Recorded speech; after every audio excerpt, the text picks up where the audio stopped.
आज आम गहन उपस्थित अछंती स्थानीय शिमिलीपाल जंगलर सबुठारु वृद्ध सबुठारु वयोज्येष्ठ आंब गछ जीवन दुर्दश करदेला परी केते निया जलिची केते निया लिभिची केते झड़ बतास आसीची जाइची किंतु तांको डाल केही बंका करि पारि नाहंती। आसंतु तांको मुहरु सुनिबा जीवनर सबु प्रतिकूल परिस्थिति को सामना करी केमिति से एते दंभर सहकारी ठिया होई रहिछ। आज्ञा आज्ञा नमस्कार नमस्कार नमस्कार। आपण माने जानिबा को चाहुचंदी मु बंचिची केमिति तो ए जंगल रे गाड़ फाड़ गुड़ा दिन राति ए जंगल को जगी जति बोले आमे बंची जा कथा नले लोकों को ऊपर भरोसा कोन आज्ञा। महुल तोलिया पई महुल गछ तळे निया लगे देबे जाळेनी पई जंगल रे निया लगी देले कियो तमे एते बॉयलर कुकुड़ा छेली बतक पालिच ताकू सब खाउन ये पशु मारी खाया पई जंगल रे निया लगोज कोन पई आज्ञा।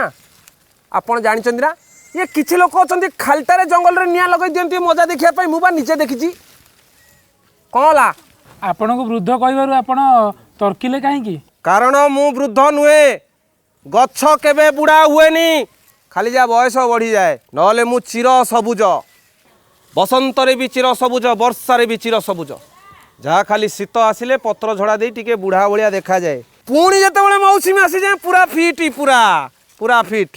शुण शुण शुण यही पत्र झड़ा कथारू मोर गोटा कथा मन पड़ा थरे कौन है ना शीत सरी सरी आसता से जंगल सारा पूरा सुखिला पत्र रे कुड़ कुड़ सुखिला पत्र जंगल सारा गदा मोरी पाख देकर गोटा लोक साइकेल रे जाउथला तार कौन मल होला केजानी साइकेल रु पट किना ओल्है पड़ी गोटा बीड़ी नगेदेला दी तीन पुड़ा बीड़ी टाणी बीड़ीटा को अति बेपारुआ ढंग से फोपाड़ी दे चलीगला तार गोटा कांड ज्ञान बोली किछि नहीं कुड़ कुड़ सुखिला पत्र निया धरनब नहीं इच्छा होउतला खंडे सुखिला डांग को धरिता तते भारी मजा लागुछि ना रे पुओ ना तो देखेदेला किली किली हेई अरे पुओ जंगल रे निया लागी जीवाटा आदौ भल कथा नुए जंगल जली पड़ी ध्वंस हो गले पाउंस हो गले तमे माने सब बंचिबो केमिति ए जो नाक तले जो अम्लजान तक भिड़ुन कि सेटा आमे गछ माने दउछु बोली तम माने नेकी ता सब बंचुच नला आमे माने जदी जली पड़ी पाउंस होई जिवु ना तमे माने शीत दिने जेमती गछरु सब झड़ा पत्र देई गछ पत्र मला भलिया देखा जायनी सेमती झड़ा पत्र देला भलिया सब मरिबो। तापरे कोन हला कोन जंगल रे निया लागि हला ना निया न लागिबो केमती घंटाए भितरे एमिति भाबरे निया धइला जे मु कहली गला रे गला आज शेष दिन आसीगला आ बंची हेबनी ए जा हाउ से जंगल कर्मचारी मानकु मानिया पड़िबो। फेब्रुआरी मास आसी जाइछि जंगल निकटरे थिबा गाँ और जनबसती मानकरे खूब जोरसोर रे एबे आरंभ हो जाइछि वनाग्नि बा जंगल निया जनित जन सचेतनता कार्यक्रम मान।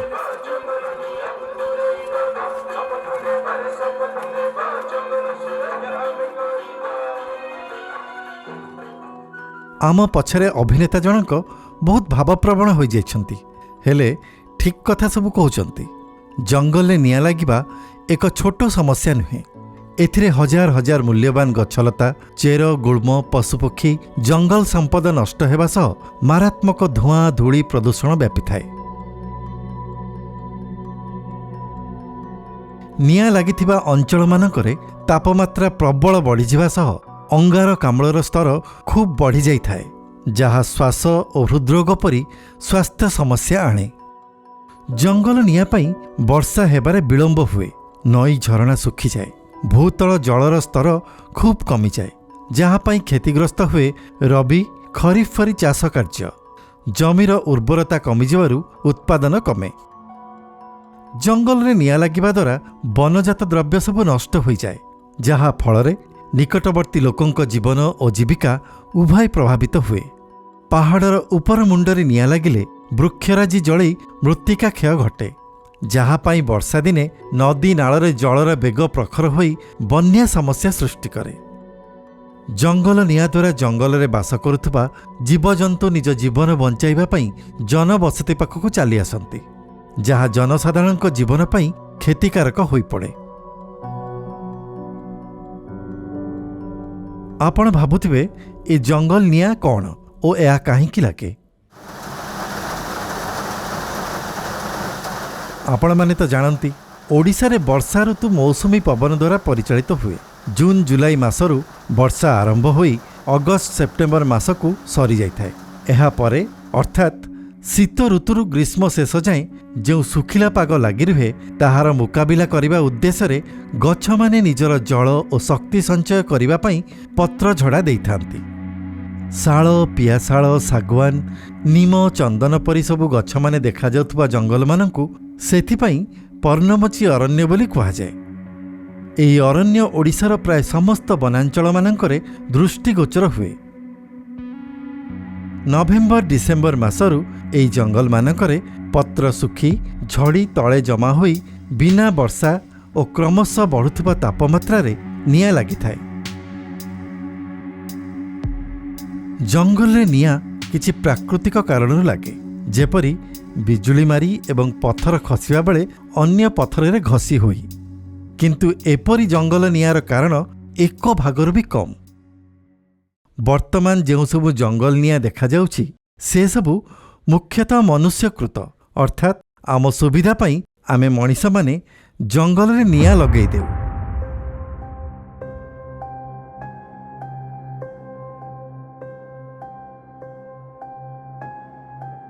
ମହୁଲ ଗୋଟାଇବା ବେଳେ ଗଛ ତଳେ ଶୁଖିଲା ପତ୍ର ସଫା କରିବାକୁ ନିଆଁ ଲଗାଇ ଦେଉ, ଯେଉଁ ନିଆଁ ପାଖ ଜଙ୍ଗଲକୁ ମାଡ଼ି ଉଗ୍ର ରୂପ ଧାରଣ କରେ।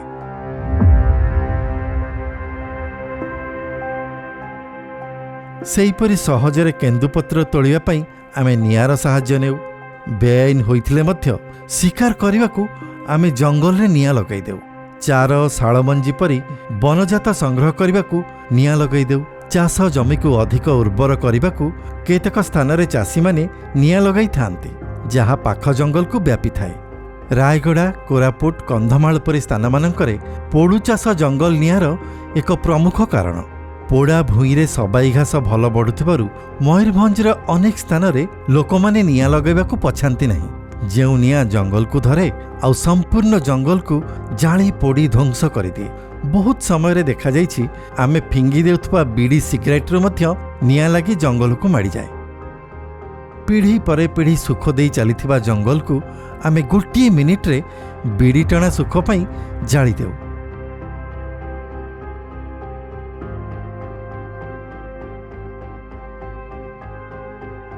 ବଣଭୋଜି ସମୟରେ ମଧ୍ୟ ଆମେ ରୋଷେଇ କରିବାକୁ ଯେଉଁ ନିଆଁ ଲଗାଇଥାଉ ତାହା ଜଙ୍ଗଲ ନିଆଁର କାରଣ ପାଲଟେ।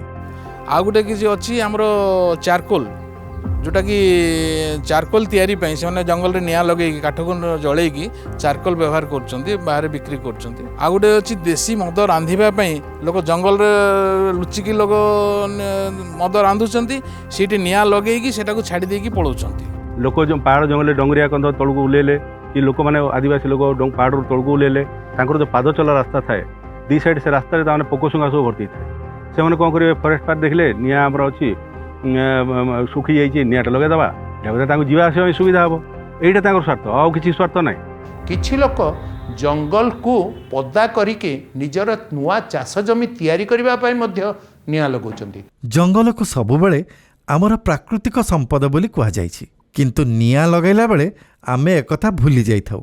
ଗୋଟିଏ ଜଙ୍ଗଲ ତିଆରି ହେବାକୁ ଶହ ଶହ ବର୍ଷ ଲାଗିଥିଲା ବେଳେ ଆମର ବେପାରୁଆ କାର୍ଯ୍ୟକଳାପ ପାଇଁ ଏହା ନିମିଷକେ ଧ୍ୱଂସ ହୋଇଯାଏ। ତେବେ ଏଠି ପ୍ରଶ୍ନ ଉଠେ ଯେ ଜଙ୍ଗଲକୁ କ'ଣ ନିଆଁ ଦାଉରୁ ରକ୍ଷା କରାଯାଇପାରିବ? ଉତ୍ତର ହେଉଛି ହଁ, ଏହା ସମ୍ଭବ, କିନ୍ତୁ ସହଜ ନୁହେଁ। ଜଙ୍ଗଲର ସର୍ବାଙ୍ଗୀନ ଉନ୍ନତି ଓ ସଂରକ୍ଷଣ କରୁଥିବା ଓଡ଼ିଶାର ଜଙ୍ଗଲ ବିଭାଗ ଜଙ୍ଗଲ ନିଆଁ ସମସ୍ୟାର ସମାଧାନ କରିବା ପାଇଁ ବର୍ଷ ତମାମ ବିଭିନ୍ନ କାର୍ଯ୍ୟ, ଯୋଜନା ଓ ପ୍ରସ୍ତୁତିରେ ଲିପ୍ତ ରୁହନ୍ତି। ଜଙ୍ଗଲ ନିଆଁ ଲାଗିବାର ସମୟ ବା ଅଗ୍ନି ଋତୁ ଆରମ୍ଭ ହେବାର 2-3 ମାସ ପୂର୍ବରୁ ରାଜ୍ୟ ଜଙ୍ଗଲ ମୁଖ୍ୟାଳୟଠୁ ଆରମ୍ଭ କରି ଜଙ୍ଗଲ ବିଟ୍ ଯାଏଁ ସବୁ ସ୍ତରରେ କର୍ମୀମାନେ ସଜାଗ ହୋଇଯାଆନ୍ତି। ଅଗଷ୍ଟ ସେପ୍ଟେମ୍ବର ମାସରୁ ଆରମ୍ଭ ହୋଇଯାଏ ବିଭିନ୍ନ ବିଭାଗରେ ସମନ୍ୱୟ ବୈଠକ।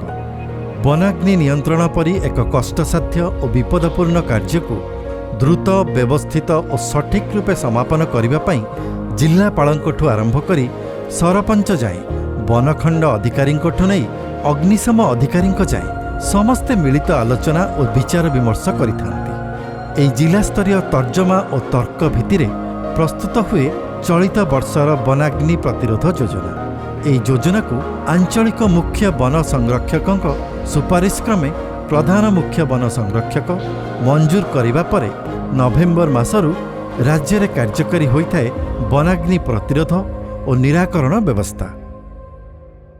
ବିଭିନ୍ନ ବନଖଣ୍ଡରେ ଅଧିକାରୀମାନେ ଲାଗିପଡ଼ନ୍ତି ବିଭିନ୍ନ ଅଗ୍ନି ନିର୍ବାପକ ଯନ୍ତ୍ରପାତି, ପ୍ରାଥମିକ ସହାୟତା ବାକ୍ସ ପରି ଅତ୍ୟାବଶ୍ୟକୀୟ ଜିନିଷର ସଂଗ୍ରହ ଓ ରକ୍ଷଣାବେକ୍ଷଣ କାର୍ଯ୍ୟରେ।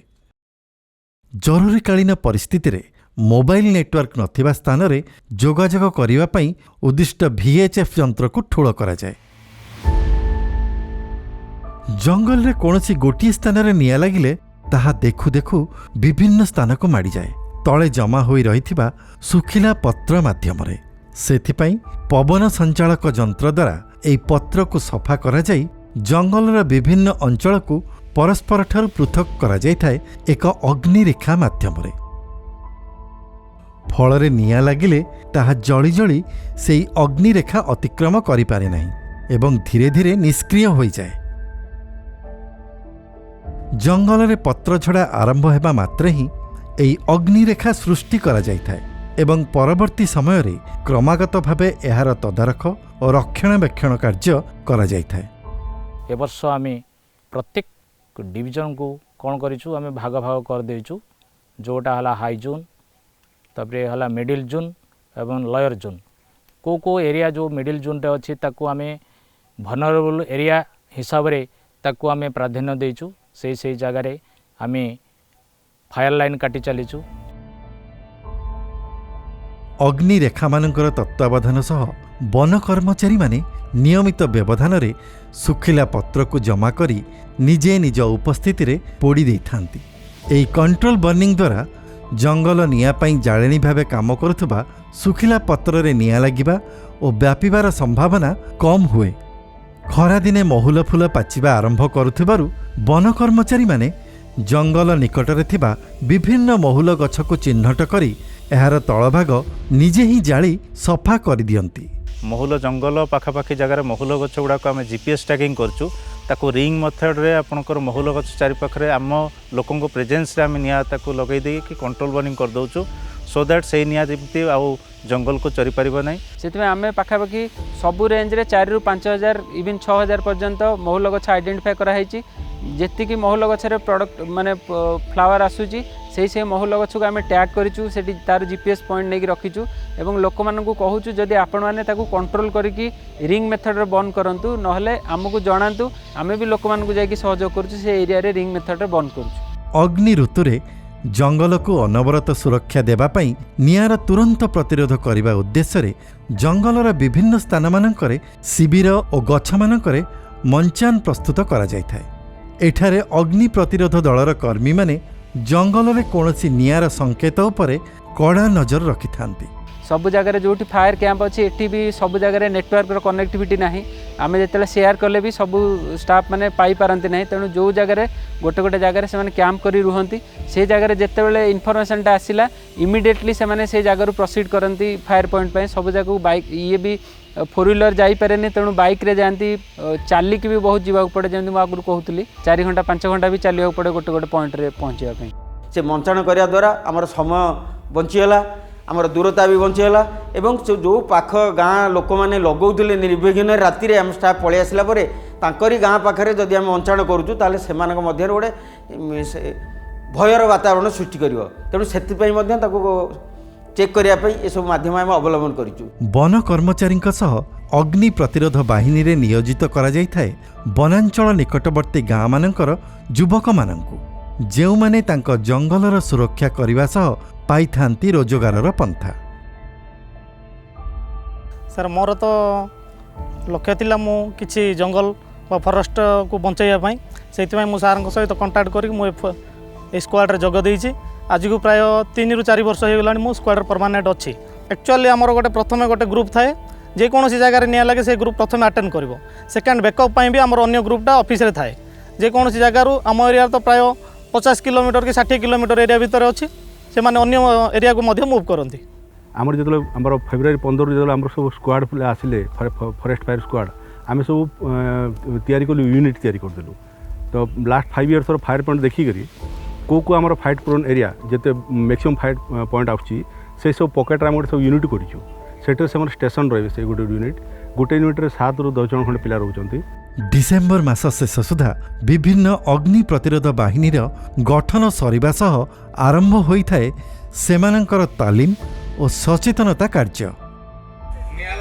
अग्निशम विभागर तत्वावधान अनुष्ठित होइथाए विभिन्न मॉक ड्रिल बा अभ्यासगत प्रयोग और प्रदर्शन। देखंतु निया को समान लिभौचंती एवं निया लिभिला नहीं वर्तमान जो माने ब्लोअर धरचंती फायर ब्लोअर समान को डका जाउची समान आसी निया को लिभांतु।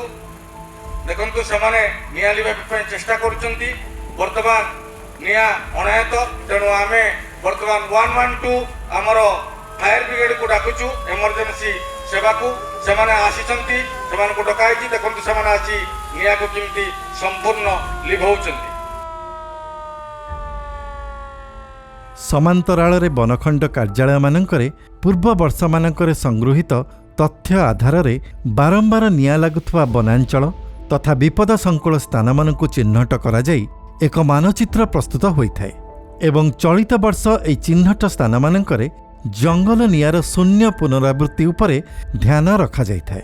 बेसिकली हमें जो फायर पॉइंट जो हमें पाइथिलु 2019, 2020, 21, 22 से गुड़ा को हमें कलेक्ट करिकी हमें 1 स्क्वायर किलोमीटर बा 1 स्क्वायर किलोमीटर ग्रिड करिकी से तो हमें से गुड़ा पॉइंट गुड़ा को पकेलु से पकाला पर हमें को जाना पड़ेला कि माने किछि किछि पॉइंट गुड़ा को ओवरलैपिंग अच्छी माने एवरी ईयर से जगह ही निया लगुची एंड किछि पॉइंट्स गुड़ा को हमें जाना पड़ला कि वो गोटे फॉरेस्ट ब्लॉक रही बेसिक कॉन्सेंट्रेट रहूची एंड सेठी हमें क्लियर कट जाना पड़लो कि माने जो वलरेबल विलेजेस गुड़ा को अच्छी तांको हमें मैपिंग करेलु से मैपिंग द्वारा हमें गोटे हमारा जो स्ट्रैटेजी जो अच्छी फायर लाइन पाई एंड आवर अवेयरनेस एक्टिविटी पाए सेटा को हमें बेसिक कॉन्सेंट्रेट करेलु से गाँव रे ताकि हमें भलो रिजल्ट पाइब करी। एई विपद संकुल स्थान मानकरे सहज और शीघ्र पहुँचीबा पई जंगल मध्यरे थिबा संजोग रास्ता सबको निरूपण करा जाय एहार आवश्यक मरामती कार्य समापन करा जाय।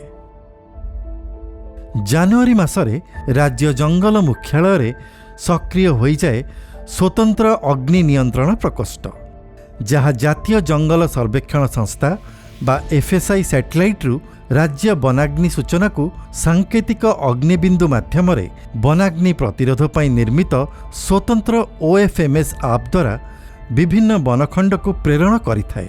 फॉरेस्ट फायर पॉइंट्स जो सब सैटेलाइट कैप्चर करुची फॉरेस्ट फायर पॉइंट्स पे दीटा सैटेलाइट अच्छी गोटे एसएनपीपी गोटे मोडिस से दीटा सैटेलाइट आमर ओडिशा उपरे 4 थर खंडे पास करुची एवं से जो फायर पॉइंट से कैप्चर करुची सेटा आमे एफएसआई थ्रो रे प्रोसेस्ड हेकी बीट लेवल पर्यंत आमे एफएसआई थ्रो रे पाउचु पाई सारा पर आमे से जो फायर पॉइंट्स गुड़िक संगे संगे आम सर्भर को ताको इंटीग्रेट कर सारा पर ताको पीसीसीएफ ठारो आरंभ करी फॉरेस्ट बीट गार्ड पर्यंत पहुँचे दे पारुछु सेथिपय हमर 8000 मोबाइल एबे रजिस्टर्ड अछि एवं समस्ते सेथिरे जो समय फायर पॉइंट आसुची तार 15-20 मिनिट भितरे से माने फायर पॉइंट ताको मोबाइल रे पाई पारुछंती एवं सेही मोबाइल टाको नेकी से माने नाविगेट करिकि से जगह को जाई कि पहुंचुचंती फायर लिभे साला परे तांकर जो से मोबाइल को यूज करी से माने पुणी थरे रिपोर्ट करि पारुछंती से जगह रे केते फायर हेइथिला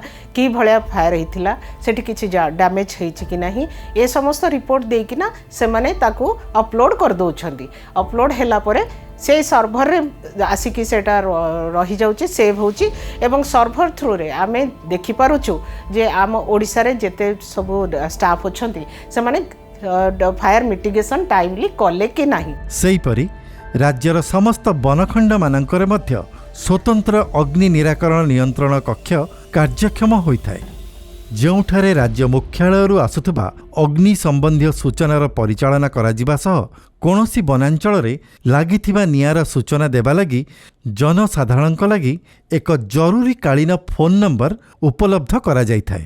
अन्य जिल्लाରୁ ମଧ୍ୟ लोक आସୁଥିଲେ ଯଦି ସ୍ଥାନରେ ବିଭିନ୍ନ ସ୍ଥାନରେ ନିଆଁ ଦେଖିଲେ ସେ सूचना କାହାକୁ ଦେବାକୁ ପାଉନଥିଲେ ତେଣୁ ଆମର ଉଦ୍ଦେଶ୍ୟ ହେଲା କେମିତି ଯିଏ ବି ଖବର ପାଆନ୍ତୁ ସମସ୍ତଙ୍କର ଦାୟିତ୍ୱ କିଛି ନା କିଛି ଜଙ୍ଗଲ ନିଆଁକୁ ରୋକିବା ପାଇଁ। फेब्रुआरी मास द्वितीय सप्ताह ओडिशा रे आरंभ हो जाए अग्नि ऋतु ବାୟୁମଣ୍ଡଳରେ ତାପମାତ୍ରା ବଢ଼ିବା ସହ ଜଙ୍ଗଲରେ ନିଆଁ ଲାଗିବାର ପରିମାଣ ବୃଦ୍ଧି ପାଇଥାଏ। ବନ ବିଭାଗ ତଥା ଜଙ୍ଗଲ ସମ୍ପଦ ପାଇଁ ପରବର୍ତ୍ତୀ 4 ମାସ ଖୁବ୍ ଗୁରୁତ୍ୱପୂର୍ଣ୍ଣ ହୋଇପଡ଼େ। ସାମାନ୍ୟ ବିଳମ୍ବରେ ଏକର ଏକର ଜଙ୍ଗଲ ଜଳିପୋଡ଼ି ପାଉଁଶ ହୋଇଯାଏ ତ ସାମାନ୍ୟ ଅସାବଧାନତାରେ ଧନ ଜୀବନ ହାନି ଘଟେ। ଏହି ସମୟରେ ବନ ବିଭାଗର କର୍ମଚାରୀ ତଥା ଅଗ୍ନି ପ୍ରତିରୋଧ ବାହିନୀ 24 ଘଣ୍ଟା ସତର୍କ ରୁହନ୍ତି। ବିଭିନ୍ନ ବିପଦ ସଂକୁଳ ଅଗ୍ନିପ୍ରବଣ ବନାଞ୍ଚଳମାନଙ୍କରେ ନିୟମିତ ପାଦରେ ଚାଲି ଚାଲି ପ୍ରହରା ଦେଇଥାନ୍ତି। ନିଆଁ ଲାଗିବାର ସୂଚନା ପାଇବା ମାତ୍ରେ ଅଗ୍ନି ପ୍ରତିରୋଧ ଦଳ ଚାଲି ଚାଲି ବା ଯାନବାହନ ସାହାଯ୍ୟରେ ନିଆଁ ଲାଗିଥିବା ସ୍ଥାନରେ ପହଞ୍ଚି ଯାଆନ୍ତି। ଅଗ୍ନି ପ୍ରତିରୋଧ ଦଳ ଓ ବନ କର୍ମଚାରୀଙ୍କ ପାଇଁ ଏହା ଏକ ଭୀଷଣ ଦାୟିତ୍ୱର ସମୟ।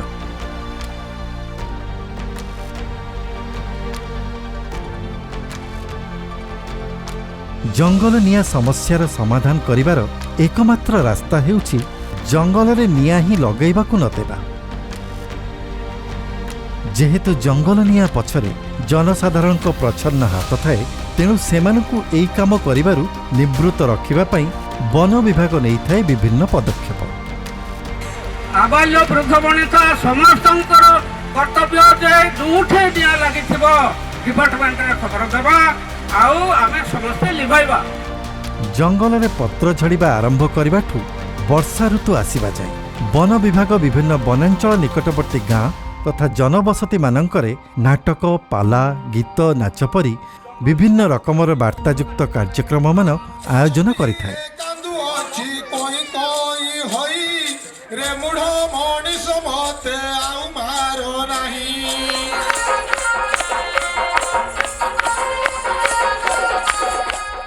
ଏହା ସହ ଗାଁ ଦାଣ୍ଡ, ମୁଖ୍ୟ ରାସ୍ତା, ଜାତୀୟ ସଡ଼କମାନଙ୍କରେ ଦୃଷ୍ଟି ଆକର୍ଷଣ କଲା ପରି ସ୍ଥାନମାନଙ୍କରେ ପୋଷ୍ଟର ଲଗାଯାଏ ଆଉ ଲିଫଲେଟ୍ ବଣ୍ଟାଯାଏ।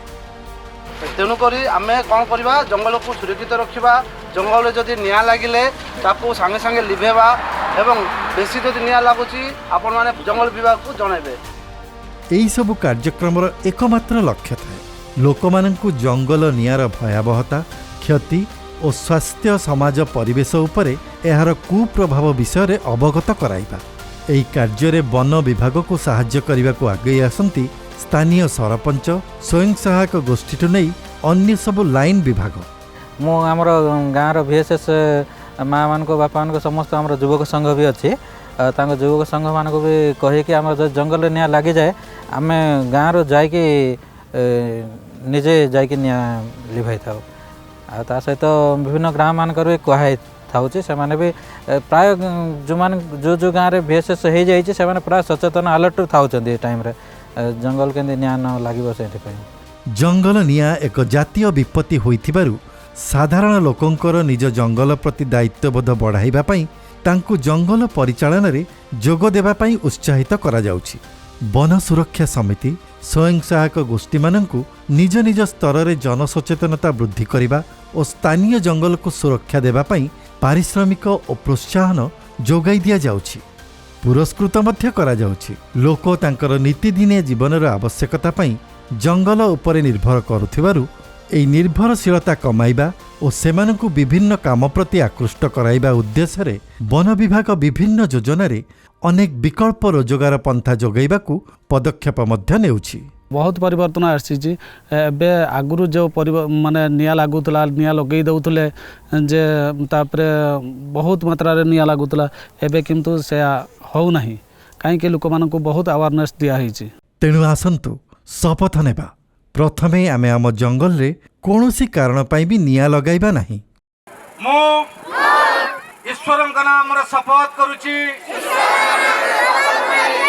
ବଣରେ ନିଆଁ ଲଗାଇବି ନାହିଁ। ଜାଳେଣୀ ପାଇବା ପାଇଁ, ପୋଡ଼ୁ ଚାଷ ପାଇଁ, ମହୁଲ ଗୋଟାଇବା ପାଇଁ, କେନ୍ଦୁପତ୍ର ତୋଳିବା ପାଇଁ, ଶିକାର ପାଇଁ, ମହୁ ସଂଗ୍ରହ ପାଇଁ, ଭୋଜି ପାଇଁ, ପାଦଚଲା ରାସ୍ତା ସଫା କରିବା ପାଇଁ ବା କେବଳ କୌତୂହଳ ପାଇଁ ଆମେ ଆଦୌ ନିଆଁ ଲଗାଇବା ନାହିଁ ଜଙ୍ଗଲରେ। ଏକଥା ଆମ ଗୁରୁଜନ ଓ ସାନମାନଙ୍କୁ ବି ଶିଖାଇବା। ନିଆଁ ଲାଗିଥିବାର ଦେଖିଲେ ତୁରନ୍ତ ବନ ବିଭାଗକୁ ଖବର ଦେବା। ତା ସହ ନିଜେ ମଧ୍ୟ ନିଜ ଉଦ୍ୟମରେ ବନ ସୁରକ୍ଷା ସମିତି ସ୍ୱୟଂ ସହାୟକ ଗୋଷ୍ଠୀ ମାଆମାନଙ୍କ ସହ ମିଶି କଞ୍ଚା ଡାଳପତ୍ର ସାହାଯ୍ୟରେ ନିଆଁ ଲିଭାଇବାକୁ ଚେଷ୍ଟା କରିବା। ଜଙ୍ଗଲରେ ଜାଣିକି ନିଆଁ ଲଗାଇବା ଓ ଶିକାର କରିବା ଉଭୟ ଦଣ୍ଡନୀୟ ଅପରାଧ। ଏହା ପାଇଁ 3 ବର୍ଷ ଜେଲ୍ ଓ 25,000 ଟଙ୍କା ଜୋରିମାନା ହୁଏ। ମୁଁ ତ ନିଶ୍ଚିତ ଭାବେ ଆଶାବାଦୀ, କାହିଁକି ଆମର ଷ୍ଟାଫ୍ ଭଲ କାମ କରୁଛନ୍ତି, ଲୋକ ଭଲ କୋଅପରେସନ୍ କରୁଛନ୍ତି, ବନ ସୁରକ୍ଷା ସମିତି ମାନେ ବି ଆମକୁ କୋଅପରେସନ୍ କରୁଛନ୍ତି। ମୁଁ ନିଶ୍ଚିତ ଭାବେ ଆଶାବାଦୀ। କିନ୍ତୁ ଫରେଷ୍ଟ ଫାୟାରଟା ବହୁତ ସମୟ ଆମର କ୍ଲାଇମେଟ୍ ଉପରେ ବି ଡିପେଣ୍ଡ କରିଥାଏ। ଗତ ବର୍ଷ ମଝିରେ ମଝିରେ ବର୍ଷା ହେଉଥିଲା ବୋଲି ଟିକେ କମ୍ ହେଲା। ଖାଲି ଏତେ କଥା, ଯେମିତି ଲୋକ କହନ୍ତି ଯେ prevention is better than cure, ସେମିତି ଆମେ ଯଦି ପ୍ରିଭେଣ୍ଟ କରିପାରିବା ତାହେଲେ ତାଠୁ ଆଉ ଭଲ କିଛି ନାହିଁ। ତେଣୁ ମୁଁ ପୁନଶ୍ଚ ମୋର ଆମ ସମସ୍ତର ଗାଁରେ ଥିବା ମା ଭଉଣୀ ଆଉ ଆମର ସମସ୍ତ ଭାଇ ଭଉଣୀମାନଙ୍କୁ ମୁଁ ଏହା ପୁଣି ଅନୁରୋଧ କରିବାକୁ ଚାହିଁବି ଯେ ଆମେ ଅଜ୍ଞାନତାବଶତଃ ହେଉ କିମ୍ବା ଆଉଟ୍ ଅଫ୍ କେୟାରଲେସନେସ୍ ହେଉ, ଆମେ ଜଙ୍ଗଲରେ କୌଣସି ନିଆଁ ଦ୍ରବ୍ୟ ପକାଇବା ନାହିଁ। ଖରାଦିନେ ଜଙ୍ଗଲ ଓ ଜଙ୍ଗଲ ପାଖରେ ଯେଉଁ ପଳାଶ ଫୁଲ ଫୁଟେ ତାହାର ରଙ୍ଗ ନିଆଁ ପରି ନାରଙ୍ଗୀ ଓ ରୂପ ନିଆଁ ଶିଖା ପରି ଦିଶୁଥିବାରୁ ତାକୁ ଫ୍ଲେମ୍ ଅଫ୍ ଦ ଫରେଷ୍ଟ ବା ଜଙ୍ଗଲର ନିଆଁ ବୋଲି କହନ୍ତି। ଆସନ୍ତୁ କେବଳ ପଳାଶ ଫୁଲକୁ ହିଁ ଜଙ୍ଗଲର ନିଆଁ ହୋଇ ରହିବାକୁ ଦେବା ଓ ପ୍ରକୃତ ନିଆଁକୁ ଜଙ୍ଗଲର ପାଖ ବି ମଡ଼ାଇବାକୁ ଦେବା ନାହିଁ।